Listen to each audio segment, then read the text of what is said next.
What's going on, guys? I've got here a 2014 Chevy Silverado, and I'm using this car to point out to you the location of all of the different fuses, how to access those fuse boxes, and where you can find some spares. So we're going to begin right in here, the driver's side. You open the door, and there's a cover here that you pop out. Now, it's best to start at the bottom, and you pull away. And I'm going to warn you right now, these are stuck in there very well. There's some very strong clips in here that you've got to contend with. And so don't be afraid to use a lot of force. Now, once you get the bottom piece popped out, you'll work your way up, and eventually the very top will pop out last. And you can see here, these are the clips that go in. And looking at the back, you'll find a fuse puller, some spare fuses, and a helpful diagram that will help you identify the fuses. And we can see the fuses in question here.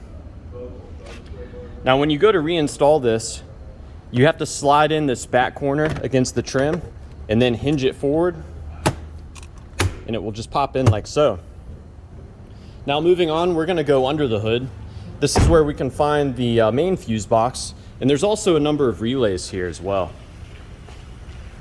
So over here on the driver's side, looking down, here's our fuse box. Now, this whole piece hinges upward like so, and you've got to pull these tabs away.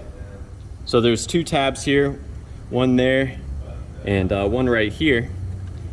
And it can be helpful to use a prying tool to kind of lift up on the cover as you pry the tabs away. Now, this cover will hinge upward and then you can pull it out. You can see in the back, these tabs just go into some slots here. And again, just like the other cover I showed you, you can read all about the fuses and relays here. I'll go ahead and identify to you the relays that I found on this truck. So we've got a starter relay here, our engine control module relay. There's our rear window defrost relay. This is a AC control relay. We've also got a run crank relay, a trailer relay for the lights on the trailer, and finally there's a fuel pump relay here. Your Silverado may be equipped with additional relays depending on your options. And when you're done messing around with those fuses and relays, you just pop this back into place. Now, there's one final place for us to look at for fuses. It is on the passenger side, and we access it in pretty much the same way we get to the fuses that are on the driver's side. Got to open the door here. And again, you start at the bottom and just start prying away. Some people have found it helpful to use a non-marring pry tool, basically a plastic pry bar that you slide in here and pry.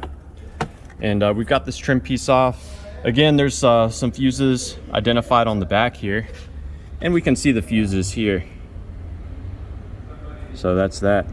Now, what's interesting, this is also a computer. In addition to being a fuse box, there's a little module in there, so just something to keep in mind. And finally, we'll get this reinstalled here. But yeah, I have a few other videos on this truck that go into more in depth on various electrical systems. So check those out if you need any additional help. Also, be sure to comment down below with any questions or any advice. Thanks for watching.